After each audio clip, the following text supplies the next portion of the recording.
If you asked me a couple of years ago what family meant to me, I would have told you it meant home, safety, trust, that invisible safety net that catches you when the rest of the world feels too heavy. For most of my life, that's what my parents represented. I grew up believing that no matter how messy life got, I could lean on them, and they'd always have my back. Some of my earliest memories are tied to that sense of security.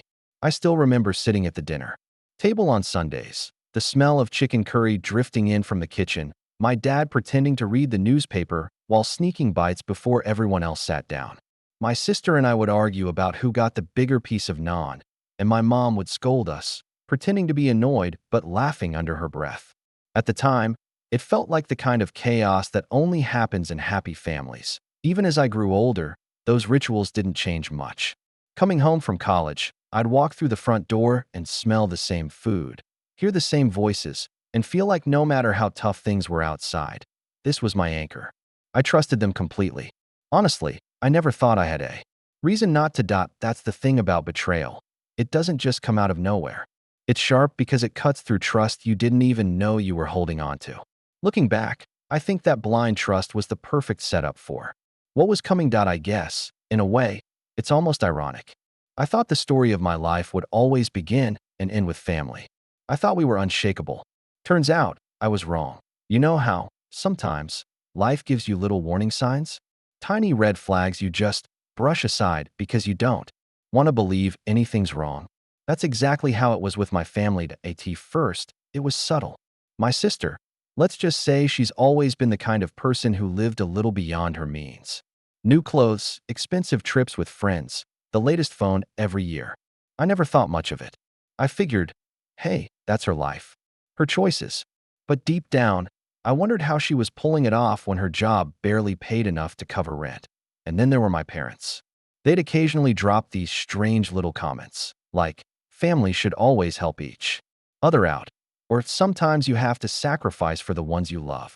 At the time, I thought they were just speaking generally, like parents do, giving moral lessons over dinner. But looking back now, those weren't random comments. They were seeds, carefully planted, waiting to grow into something bigger. There was one night that sticks out.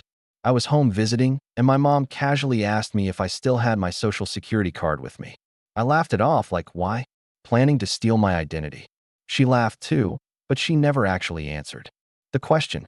At the time, I didn't think twice. I mean, who suspects their own mother of anything, right? But now, that moment plays in my head like a scene in a horror movie where the audience already knows what's coming. And you just want to scream at your past self. Pay attention. Even the way my dad avoided certain topics should have been a clue.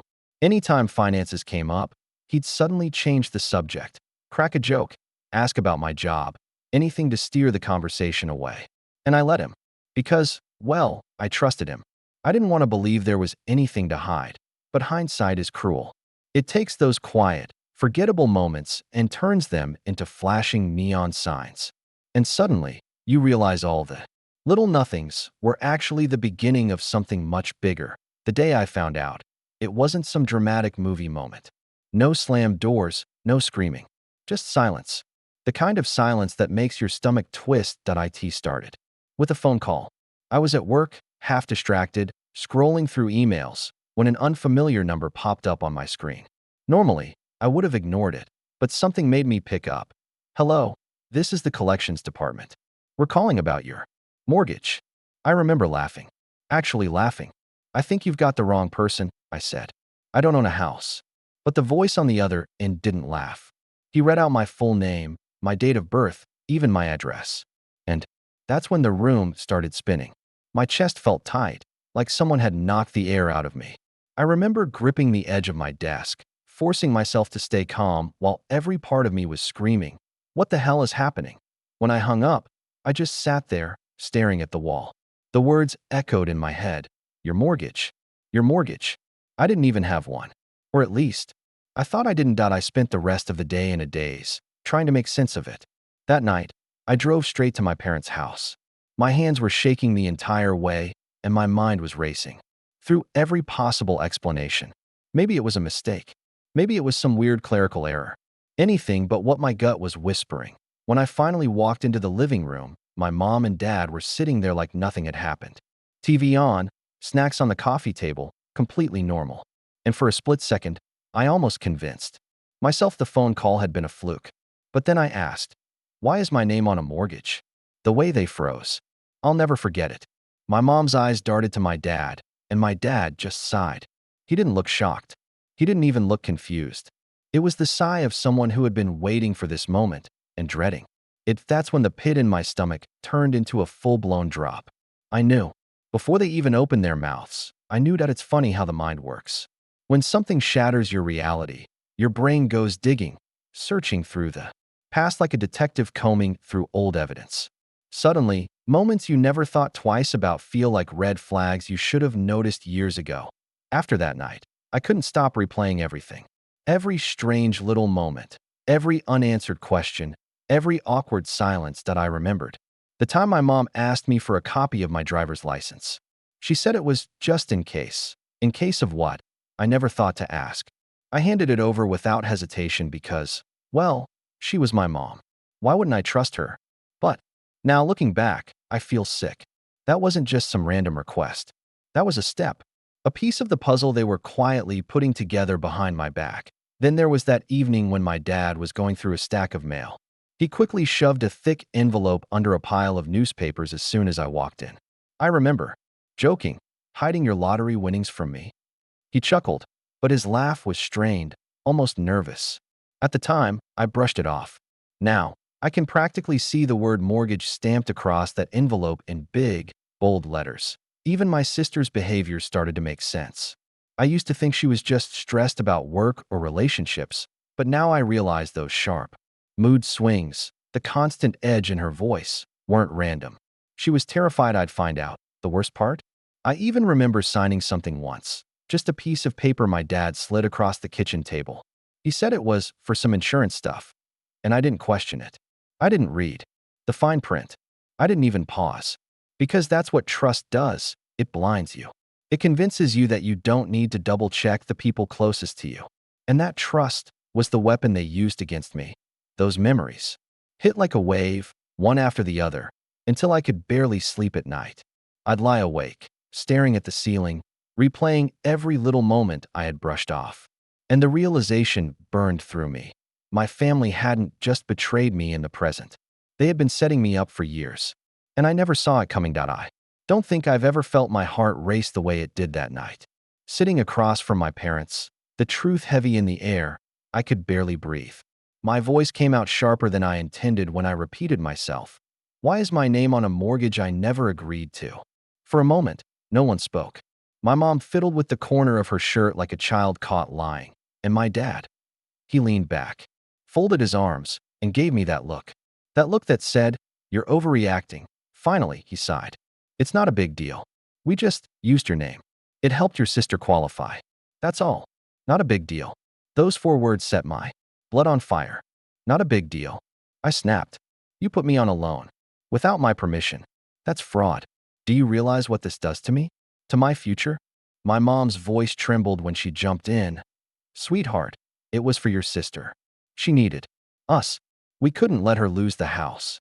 I stared at them, waiting for some sign of regret, some flicker of understanding.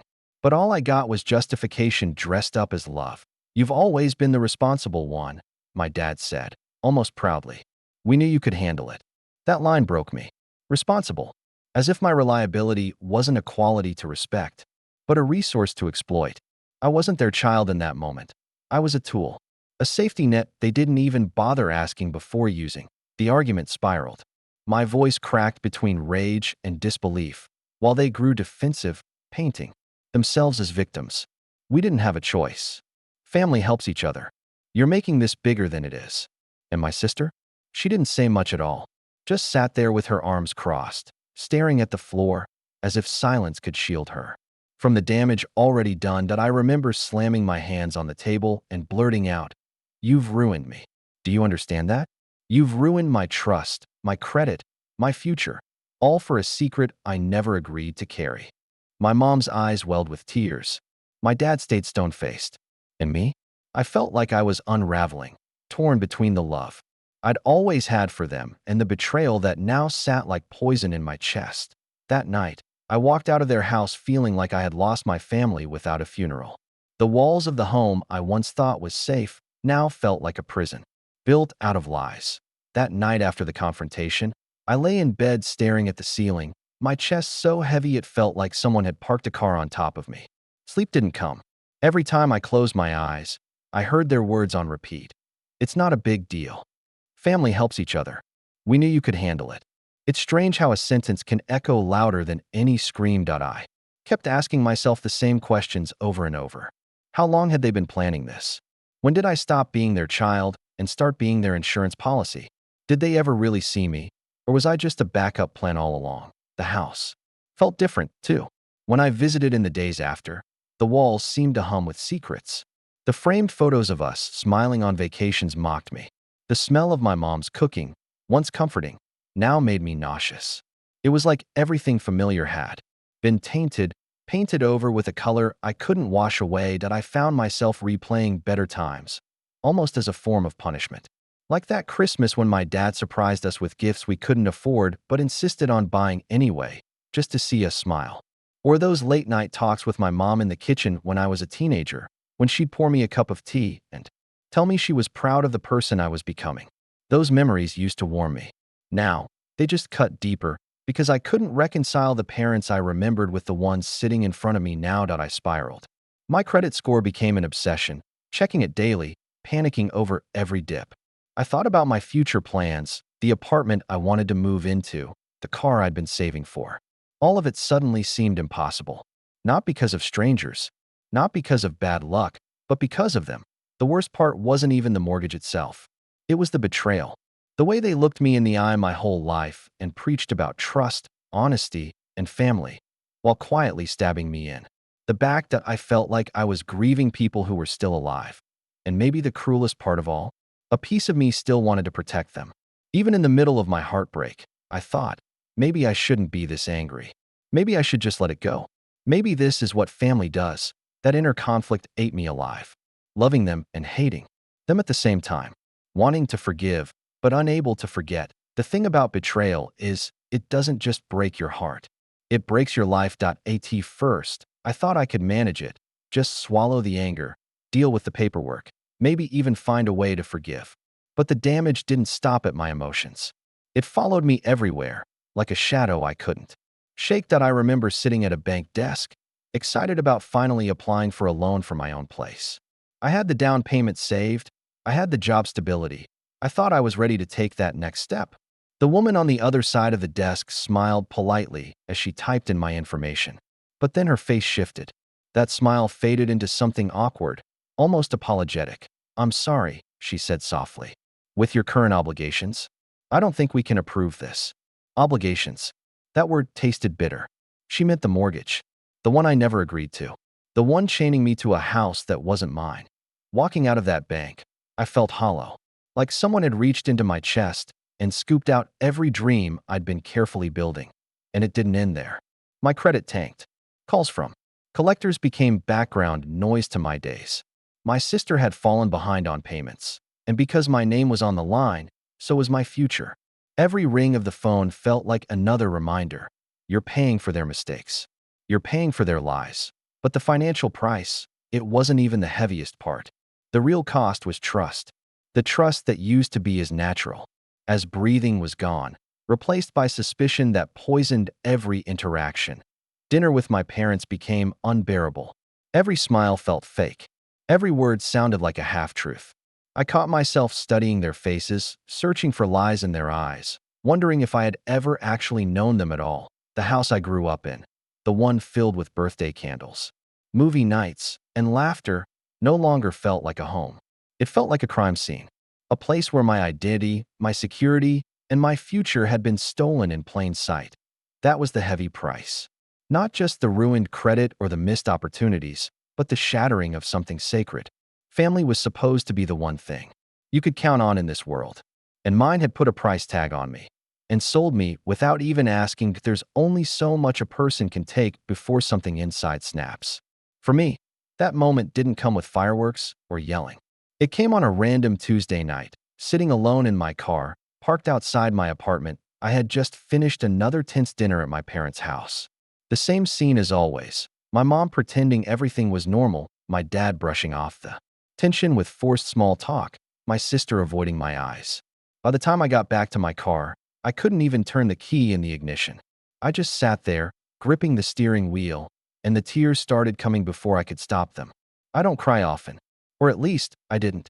But that night, it felt like every ounce of hurt I'd been bottling up finally spilled over. My chest heaved, my throat burned, and I kept saying out loud, "Why me? Why would you do this to me?"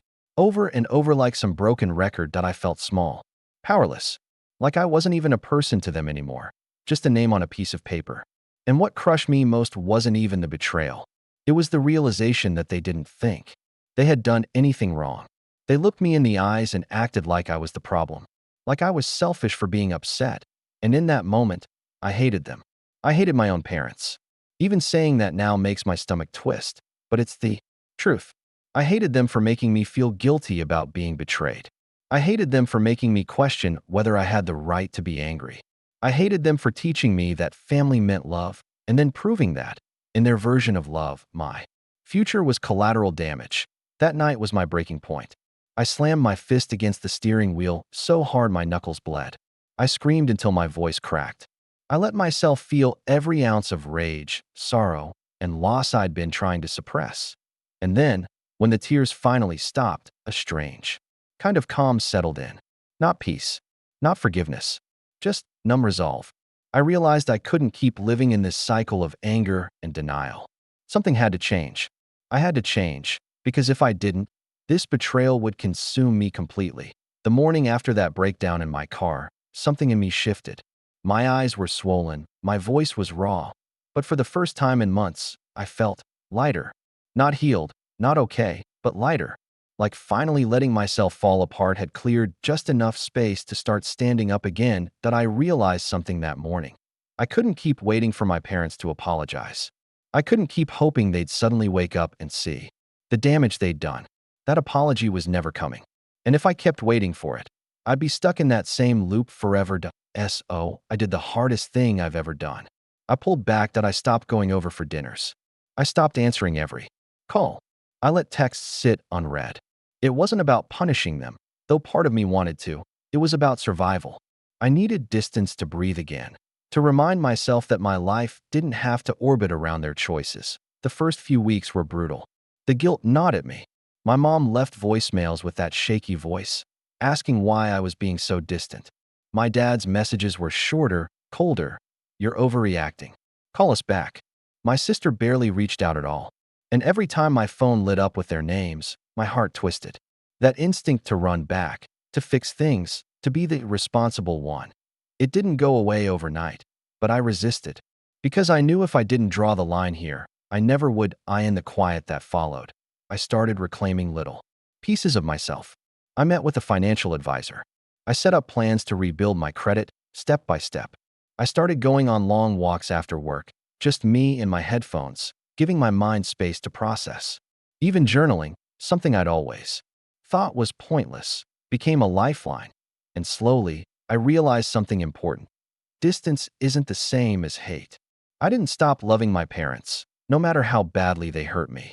But love doesn't mean sacrificing yourself on someone else's altar. Love doesn't mean erasing your own future to fix someone else's mistakes. For the first time, I chose me. And it wasn't easy. It wasn't dramatic. It wasn't even satisfying most days. But it was necessary. Because the truth is, healing isn't about erasing the pain. It's about building something stronger in the cracks it leaves behind. That if you've made it this far, maybe you're wondering how it all ended. Truth is, it didn't end with some big, dramatic reunion. There wasn't a magical moment where my parents finally admitted they were wrong, or where my sister suddenly grew a conscience. Life doesn't always wrap itself up in neat little bows. The truth is, I had to learn how to live with the cracks, and my relationship with my parents is complicated now. We talk sometimes. Holidays, birthdays, the occasional phone call where the conversation dances carefully around anything deeper than small talk. There's a distance that never used to be there, a wall I had to build to protect myself. And while part of me mourns what we used to have, another part of me knows that wall is the only reason I can still stand. With my sister, it's even more fractured. We barely speak. Sometimes I wonder if she even feels the weight of what happened, or if she's managed to bury it deep enough to keep living like nothing changed. Either way, I had to stop making it my responsibility. And me? I'm still here. I'm still rebuilding. My credit is slowly crawling back up. My dreams, the house, the freedom, the future, they're delayed, but not destroyed. And maybe that's the hardest but most valuable lesson I've learned through all of this. People can take things from you, even people you trust most, but they can't take your will to start over. Do I forgive them? Honestly, I don't know. Some days I think I do, other days the bitterness still burns in my chest. But forgiveness isn't the goal anymore. Peace is. And peace doesn't always come from making things right with others. Sometimes, it comes from making things right with yourself. So, if you're listening to this, and you've ever been betrayed by the people you thought you could count on, most, I want you to hear me when I say this. You are not crazy for feeling broken. You are not wrong for protecting yourself. And you are not selfish for choosing your own future over someone else's mistakes. Family is supposed to be forever, but forever should never come at the cost of yourself. This is my new normal. Not the fairy tale ending I once believed in, but a life where my choices are my own again. And maybe, just maybe, that's enough.